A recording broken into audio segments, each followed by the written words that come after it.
Hi, I'm Chef Brett. Welcome to Whole Health Every Day at home.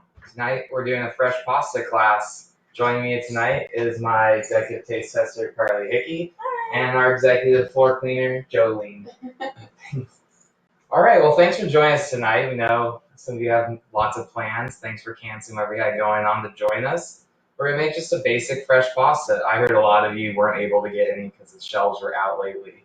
So what we're going to use today is semolina, which is just what they use to make fresh pasta. Usually it's water, eggs, olive oil, which we have here pre-blended up,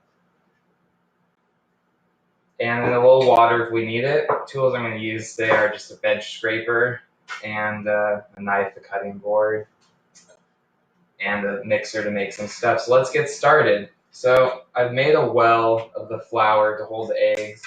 I like to beat up the eggs before I put them in, but you can add them straight to it.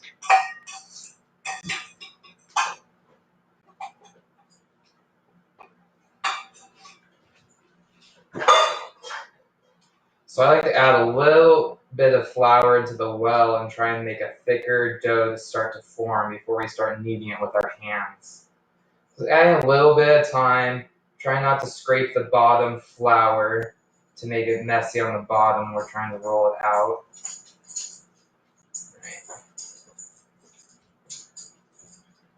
This is probably the hardest part you'll have, is getting the wall not to break. But if you do break the wall, that's why I have the bench scraper to kind of start cleaning and scraping up the mess so it doesn't fall off your table.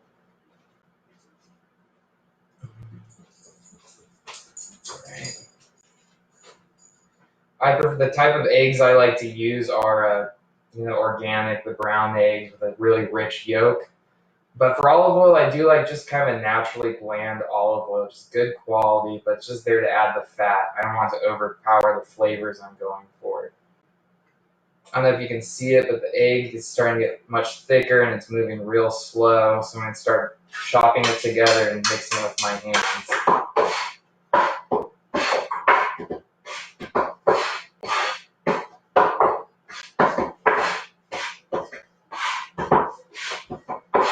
Alright, so now we have a pile that's kind of slowly forming. We're just going to keep using our pan and our hand to keep mixing it together. It's kind of a crumbly texture right now. Our ultimate goal is to have a nice smooth ball that we can allow to rest by the end of this. So this will take about anywhere from 5 to 10 minutes. I'll need a little extra semolina as I roll this out so it doesn't stick to the bottom, to the cutting board. We don't want to get tacky and stick to it. We want to kind of be working on a surface that always has a little bit of flour on it, so we're always working. And my background in pasta started about 10 years ago. Between my junior and senior year of college, when I was getting my nutrition degree, I started really enjoying making pasta, and I took an internship in Orvieto, Italy, where I ended up making pasta, gnocchi, sausage, charcuterie every day for a couple of months, and I traveled around some. But every day, pastas is something fun that I like to make for special occasions. I don't eat as much anymore, but when I do try and use locally sourced grains. There's a great source out there from Weiser Farms, creating California grains to make it healthier.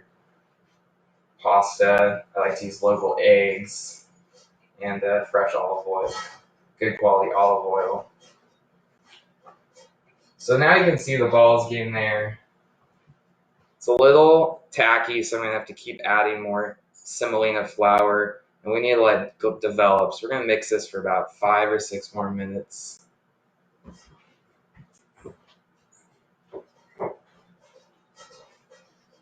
One thing that always interests me about pasta, how it can be sometimes anywhere as little as 2 ingredients, just flour and water, and just the sheer amount of shapes, textures, everything you can make with it, and what ingredients you have to work with. Kind of reflect what kind of shape you want, what kind of thickness you want. And on top of that, especially using different grains you find locally. Years ago for St. Patrick's Day, I'm making a rye flour gnocchi with corned beef. You can do all sorts of things. The locally grown Sonora flours work really well too to make pastas. Other one you can make is you can use a double O flour. That makes a more softer, luxurious tasting pasta. Usually it's that really silky, smooth one you have at restaurants. The one I'm making today is going to be closer to what you get at the store. And it's going to have a little more bite to it. It works really good with like thicker tomato sauces. And kind of in the theme of the markets are out of everything, I kind of just used what I had around. I had onions, garlic, and some prosciutto scraps that I just chopped up and made and stewed for about an hour with some fresh chopped tomatoes. But you can use any tomatoes or homemade marinara sauce or store-bought marinara sauce. So I don't know if you can see, but as I move the dough, I fold it, turn it 90 degrees, fold it over again. So I'm constantly trying to work everything evenly in a nice rotation so everything gets incorporated. And as I work and as I get more in, I can tell whether it's tacky or not. If it's tacky, you want to add more flour. If it's not tacky, you want to scrape as much of it away and go work on a smooth, like a surface without any flour on it. Because adding too much of the semolina is what gives that floury, gritty taste that comes out when you boil it.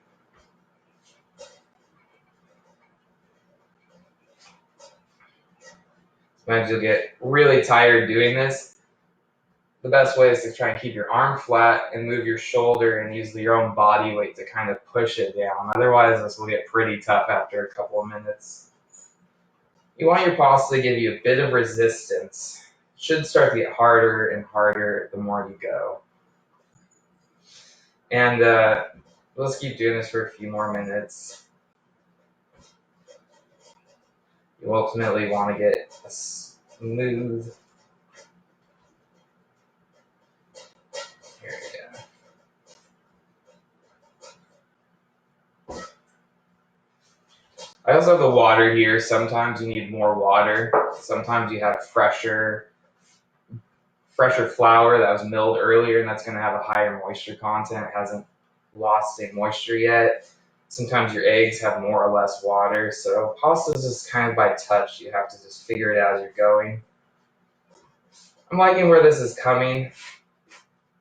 So I'm going to just kind of try and form a smooth ball without any wrinkles. Something like this, I fold it under. You know, if you want to use it later, it'll last for about 2 days in the fridge wrapped in plastic wrap, or a little longer maybe, and up to 2 months wrapped plastic wrap in the freezer. So you can use it if you want to make the shapes ahead of time. If you want to take it on a cookie sheet tray with lots of this, put in the freezer flat without being stacked. When it's frozen solid, gently move into a Ziploc bag, get as much air as possible, and you can put that shaped pasta directly into boiling salted water. So we're going to put this off to the side and just wrap it with a damp.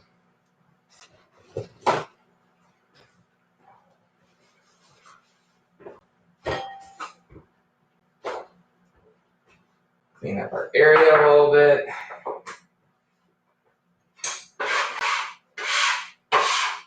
Another great use for the bench scraper. And through TV magic, there's a pre-made batch ready to get rolled out. And I'm going to demonstrate you just real quick how to make one.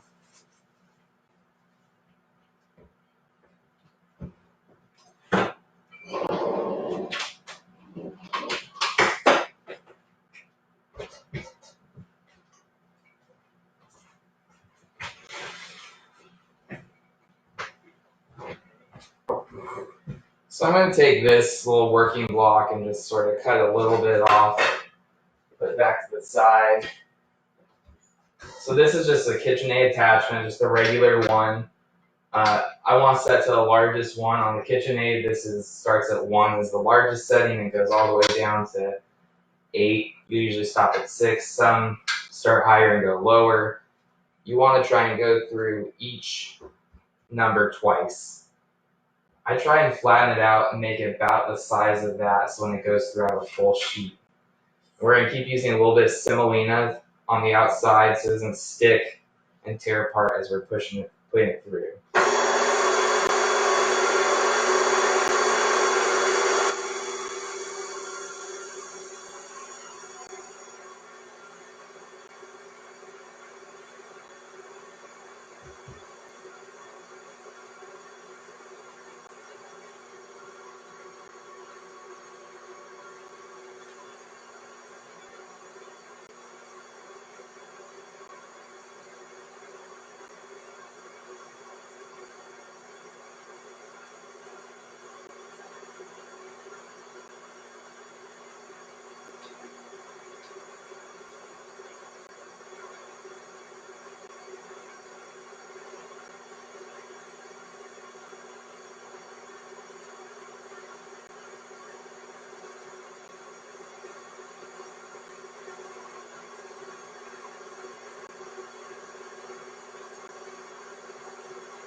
Alright, we keep adding a little semolina as we go through.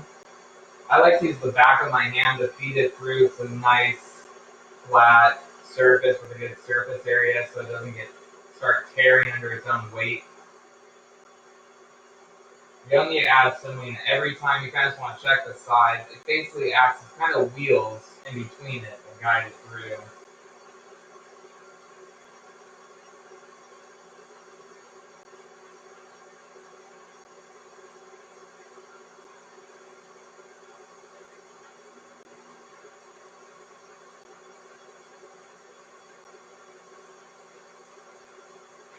So the better you get, the longer you can do. If you want to start working with a shorter piece, just start with a much smaller chunk.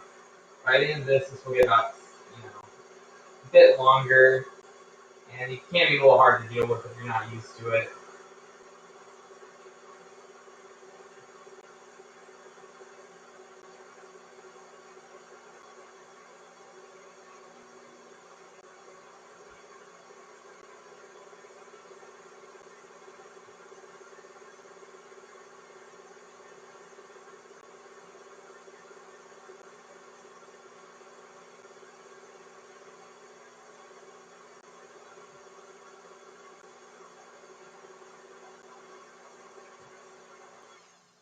Alright, so where we're at for it.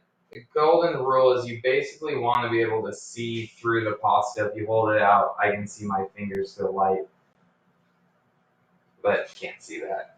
So I'm just going to chop it down a little bit to make it a little easier to work with. Put some flour down.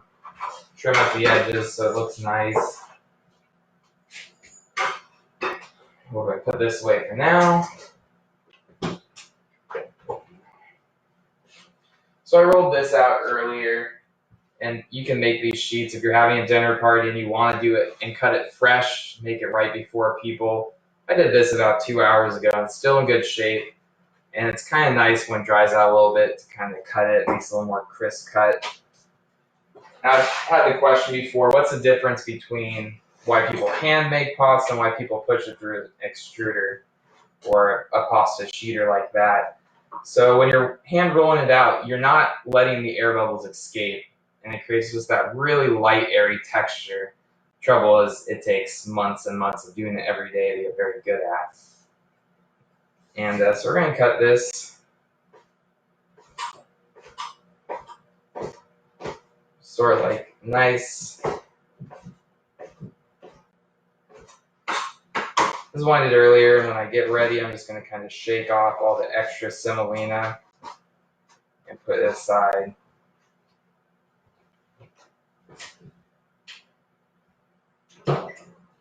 So how I got there is I take some semolina, I put it down in the middle, and I fold it over once, and again, and fold it over again.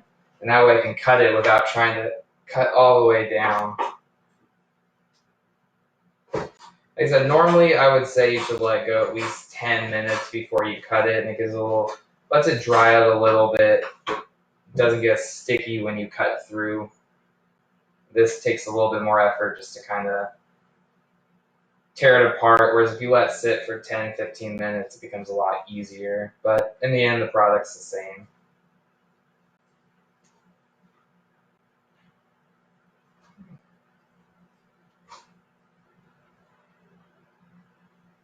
You just want to make sure you take them all apart, just lightly. Otherwise, it's going to stick together in the water, and you're going to have to really it's pretty durable. Like I said, toss it up, get all the semolina off.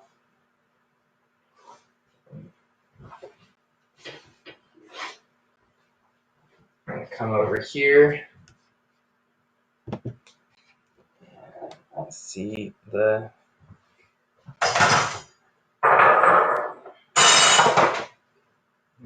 So I got the water going. I'll show you real quick. This is what I made earlier. Just stewed some prosciutto scraps with some onion, garlic, bay leaf, white wine. And I had a few nice pieces earlier. So for a garnish, we'll use this. This is just crispy prosciutto. Did it for about an hour at like 300 degrees and got nice and crispy, like a nice piece of bacon.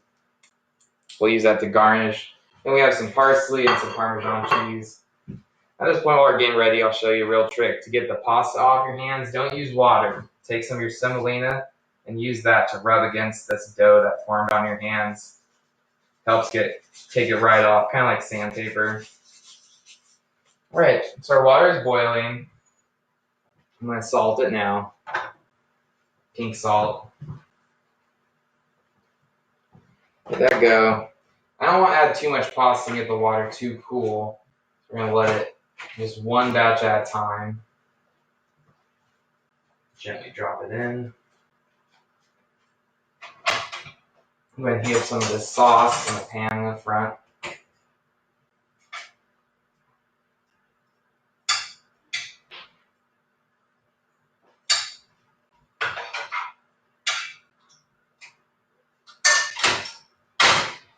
When you're finishing a pasta, I really like to use the pasta water to thicken up the sauce.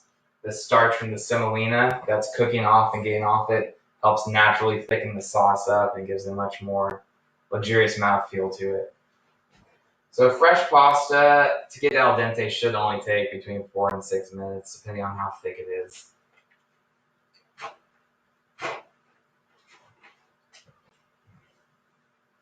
And if you guys have any questions, feel free to type them in, and when we're done here, I can try and answer as many of them as possible.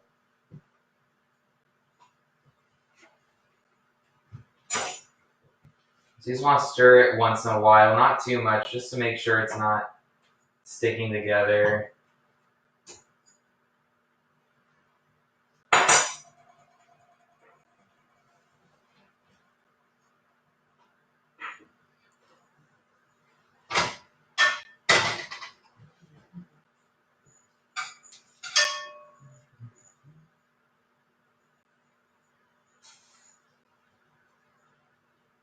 So I'm adding a little pasta sauce now. When we pull out the pasta, will be just slightly underdone, and we want to finish cooking until it's al dente in the sauce, and that just really incorporates the flavor a little bit more.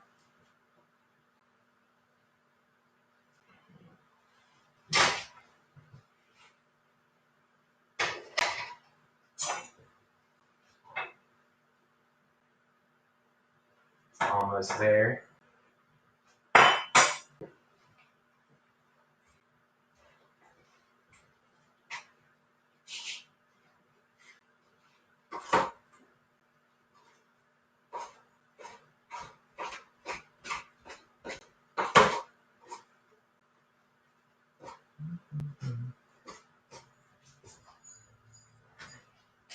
Should be right where we need to go. It's got a little bit of resistance.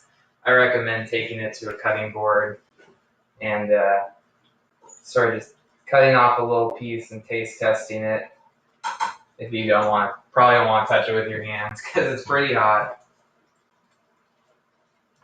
We're going to add it to the sauce.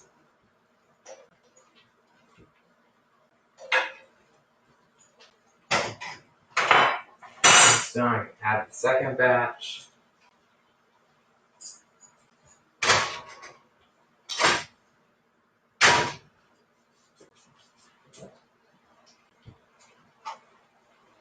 Any questions? The floor cleaner's back in here.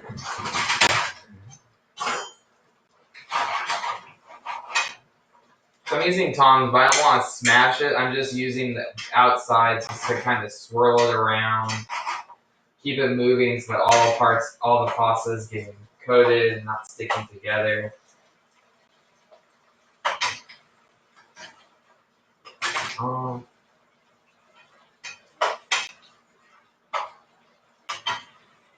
I like to add a little bit of the garnish in there, just a little bit of the parsley. Just a little bit of cheese will make it a little thicker. We're right there.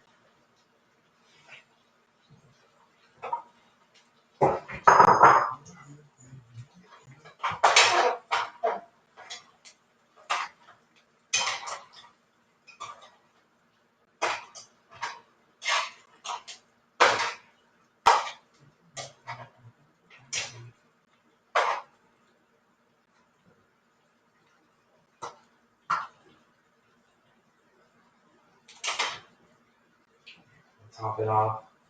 A little more Parmesan, more parsley. We're just gonna break up a little bit of the prosciutto.